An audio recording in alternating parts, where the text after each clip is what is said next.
Hello friends, ഞാനിന്നൊരു ജിലേബിയാണ് ഉണ്ടാക്കിയേക്കുന്നത് കേട്ടോ.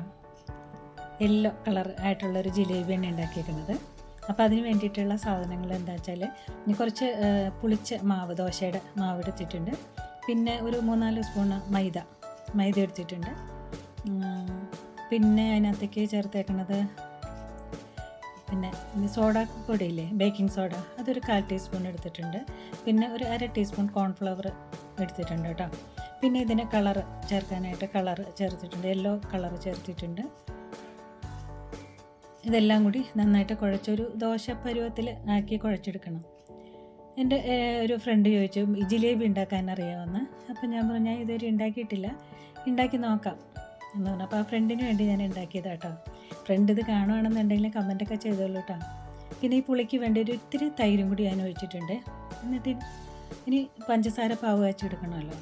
അപ്പോൾ ഒരു 3/4 ഗ്ലാസ് പഞ്ചസാരയും 1/2 ഗ്ലാസ് വെള്ളം കൂടി ഒഴിച്ച് ഒരു ഇച്ചിരി കളറും കൂടി ചേർത്തിട്ട് ഇത് നന്നായിട്ടിങ്ങനെ പാവ് കാച്ചെടുക്കണം. ഇങ്ങനെ കയ്യിൽ ഒട്ടണ രൂപത്തിലാക്കി എടുക്കണം. ഈ ജിലേബി വറുത്ത് കഴിഞ്ഞിട്ട് ഇതിനകത്തേക്ക് ഇടേണ്ടതാണ്. അപ്പോൾ ഏകദേശം അങ്ങോട്ട് ഒട്ടി വരുന്നുണ്ട്, നന്നായിട്ടിങ്ങനെ ഒട്ടി വരും. കണ്ടോ, നല്ല നൂല് പരുവത്തിലാവും. അപ്പോൾ ഏകദേശം റെഡി ആയിട്ടുണ്ട്. ഇനി ജിലേബി ഇത് ഉണ്ടാക്കാം. ഞാൻ ഫസ്റ്റ് ടൈമാണ്, എൻ്റെ ആദ്യമൊന്നും ഷേപ്പൊന്നും കിട്ടിയൊന്നുമില്ല, എങ്കിലും ആദ്യമായിട്ട് ഉണ്ടാക്കിയാലും കുഴപ്പമില്ല. പിന്നെ ആയപ്പോഴത്തേക്കും ശരിയായി കേട്ടോ. ഇച്ചിരി എൻ്റെ ഹോൾ ഇച്ചിരി വലുതായതുകൊണ്ട് ഇച്ചിരി കൂടുതൽ മാവ് വന്നത്. എന്തായാലും കൊള്ളാം. അപ്പോൾ ആ ഫ്രണ്ടിന് വേണ്ടിയിട്ട് ഞാൻ ഉണ്ടാക്കുന്നതാണ്. നമുക്കറിഞ്ഞിരിക്കണമല്ലോ ഓരോ കാര്യങ്ങളൊക്കെ. അപ്പോൾ എല്ലാം നല്ല മൂത്ത് നല്ല ക്രിസ്പി ആയിട്ട് വന്നിട്ടുണ്ട് കേട്ടോ. എന്നിട്ട് ഈ പഞ്ചസാര പാനിയിലേക്ക് ഇതിട്ടിട്ട് 2-3 മിനിറ്റ് കഴിഞ്ഞിട്ട് എടുക്കാം. കൊള്ളാം, നന്നായിട്ടുണ്ട്. വേറെ ഒന്നും ചേർത്തിട്ടില്ല കേട്ടോ അതിനകത്ത്. ചിലർ നെയ്യൊക്കെ ചേർക്കുന്നു പറയുന്നുണ്ട്, ഞാനൊന്നും ചേർത്തിട്ടില്ല. എങ്ങനെ ഉണ്ടെന്ന് ഞാൻ നോക്കിയത്, ഉണ്ടാക്കി നോക്കിയിട്ട് ഇനിയാണെങ്കിലും ഉണ്ടാക്കാമല്ലോ. കുഴപ്പമില്ല, നന്നായിട്ട് നല്ല മുരിഞ്ഞൊക്കെ വന്നിട്ടുണ്ട്. അധികം എണ്ണയിലങ്ങ് മുങ്ങിക്കിടക്കേണ്ട കാര്യമില്ല.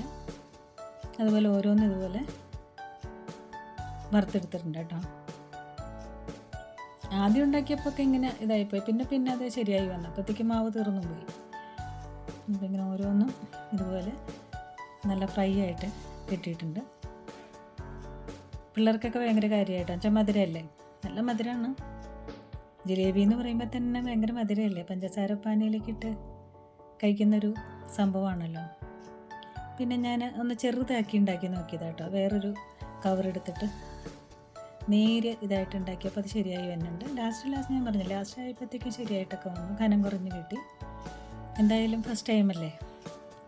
അപ്പോൾ എൻ്റെ ഈ ജിലേബി വീഡിയോ ഇഷ്ടമായെങ്കിൽ ലൈക്ക് കമൻറ്റൊക്കെ ചെയ്തോളൂ കേട്ടോ. Okay, thank you.